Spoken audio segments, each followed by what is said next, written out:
آیا از سینگل بودن خود رنج میبری؟ یا بی رابطه بودن خستت کرده؟ پس این ویدیو رو تا آخر نگاه کن چون قراره از سینگلی درت بیارم. سلام رفقا، چطورین؟ خوش اومدید به ویدیوی جدید من. امروز قراره عده کثیری از سولومونزیا رو از سینگلی در بیاریم.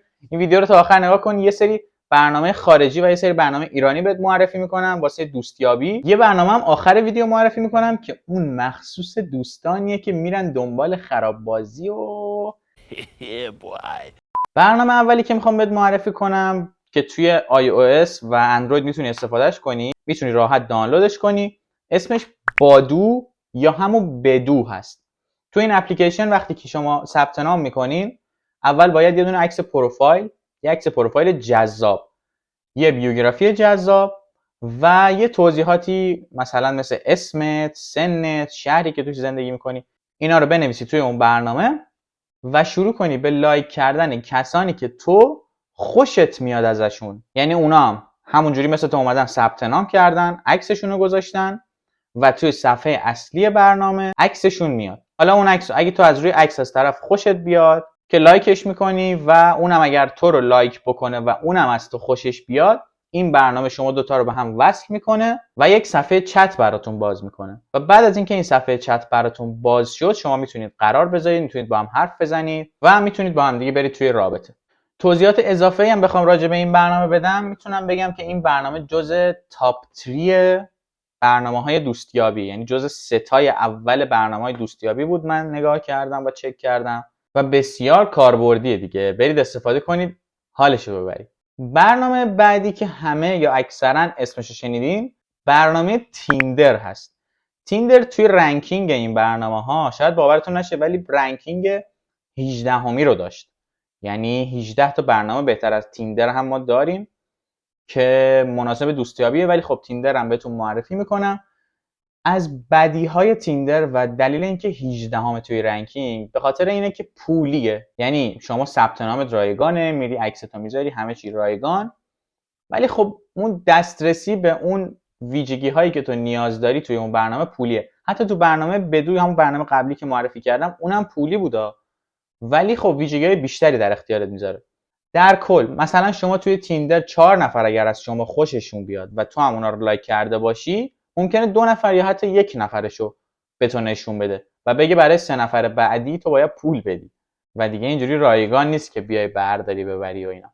تیندر هم مثل اکثر برنامه‌های دوستیابی، شما ثبت نام می‌کنی، عکس میذاری و توی صفحه اصلیش اگه پسر باشی مثلا عکس دخترا رو برات میاره دونه دونه، از هر کدوم خوشت بیاد لایک می‌کنی، خوشت هم نیاد رد می‌کنی و دختر بعدی رو میاره. اگر حالا دختر باشی برات عکس پسرا رو میاره و تو از هر کدوم خوشت بیاد دکمه لایک رو میزنی، اون طرف متوجه میشه، میاد پروفایل تو رو میبینه، اگر اونم خوشش بیاد اونم لایک میکنه و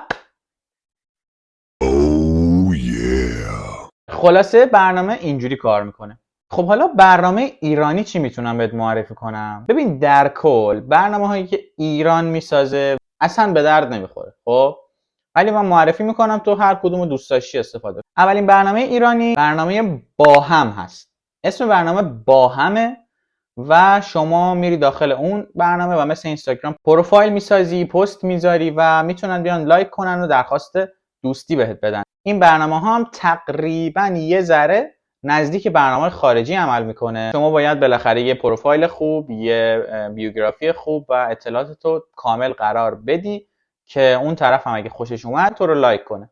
برنامه ایرانی بعدی برنامه نزدیکا هست. برنامه نزدیکا هم همین شکله. شما باید پروفایل بسازین. کلا بیس تمام این برنامه ها یک شکله، ولی بازم دارم میگم برنامه ایرانی به درد نمیخوره چون ایرانی خودشونم مثلا توی اپلیکیشن بدو یا همون بادو دارن فعالیت میکنن. آقا یکی از رفیقای خودم تو ایران، خب توی 1 ماه با همین برنامه بادو حدوداً شاید بالای 6-7 نفر رو باهاشون دیت میذاشت، باهاشون میرفت سر قرار. و برنامه بعدی برنامه ایرانی همدمه. این برنامه یه ذره متفاوت تر از برنامه‌های ایرانی دیگه است. خب اینو به نظرم امتحان کنید بد نیست، چون که دیگه اینجوری نیست که بری پست بذاری و استوری بذاری و اون خوشش بیاد و لایک کنه و اینا. نه، دونه دونه پروفایل‌ها رو میاره که آقا این ظاهرش این شکلیه، شخصیتش این شکلیه، بیوگرافیش این شکلیه. خوشت میاد یا نه؟ مثلا شما 70% با این آدم علایقتون یکسانه. اینا رو به توضیح میده، اگه دوست داشتی لایک میکنی. حالا من طبق تجربه خودم اگه بخوام بهت بگم، خب به نظرم بهترین برنامه ایرانی در حال حاضر برای پیدا کردن دوست برنامه کویز آف کینگ هست که توش هم میتونی بازی کنی، هم میتونی گروه بزنی، بالاخره توی این گروه های آدمی رو پیدا میکنی، آیدی تلگرامش رو میگیری، شماره واتساپش رو میگیری و بالاخره تهش به یه چیزی میرسی از برنامه ایرانی. کلا برنامه ایرانی برکتشون خیلی کمه. پیشنهاد میکنم کلا دورشون رو خط بکشید، برید سراغ برنامه‌های خارجی و مخصوصا همین بادویی که بهتون معرفی کردم، عالیه. حالا نوبت اون برنامه اصلی است که اول ویدیو گفتم آخر ویدیو بهت میگم. اسم برنامه اینستینکته. یه مقدار اسمش سخت تلفظش، ولی ولش کن، این مهم نیست، خودش مهمه.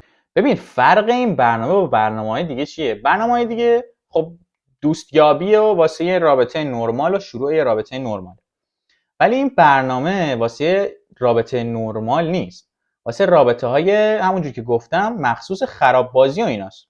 شما وقتی میری توی برنامه ثبت نام میکنی باید عکس بدنتو بذاری توی برنامه، چون طرف نمیتونه از روی فیست بیاد تو رو لایک کنه که باید خراب بازی کنه که. خب بدن مهمه، بعد فیس، یعنی عکس اول بدن، عکس دوم فیس. اگر توی عکس اول هم بدنت باشه هم فیست باشه که عالی میشه.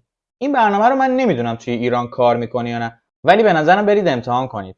خوبی این برنامه اینه که دیگه فیلتر نذاشته برات، یعنی نمیگه آقا تو مثلا عکست نباید مثلا انقدی لختی باشه و اینا، نه، این برنامه فیلتر نذاشته، فقط نمیتونی اون نقاط حساس رو دیگه تو عکس‌ها نشون بدی و اینا، نه، باید اون منطقه پوشش داده بشه، ولی دیگه میتونی بقیه جاها رو بذاری توی عکس و نشون بدی و طرف خوشش بیاد لایک کنه و اونم لایک کنه و دیگه برید. حالا این آخر ویدیو من یه نکته هم بگم. ببین توی این برنامه‌ها خب اکثرا دختران نمیان برای رفتن تو رابطه، میان برای افزایش اعتماد به نفس. حالا یعنی چی؟ یعنی که حالا دختره میاد عکس خودشو میذاره، بیوگرافی خودشو میذاره و اینا، و لذت میبره از اون درخواست هایی که میاد براش، مثلا از اون لایک هایی که براش میاد لذت میبره، اعتماد به نفسش میره بالا.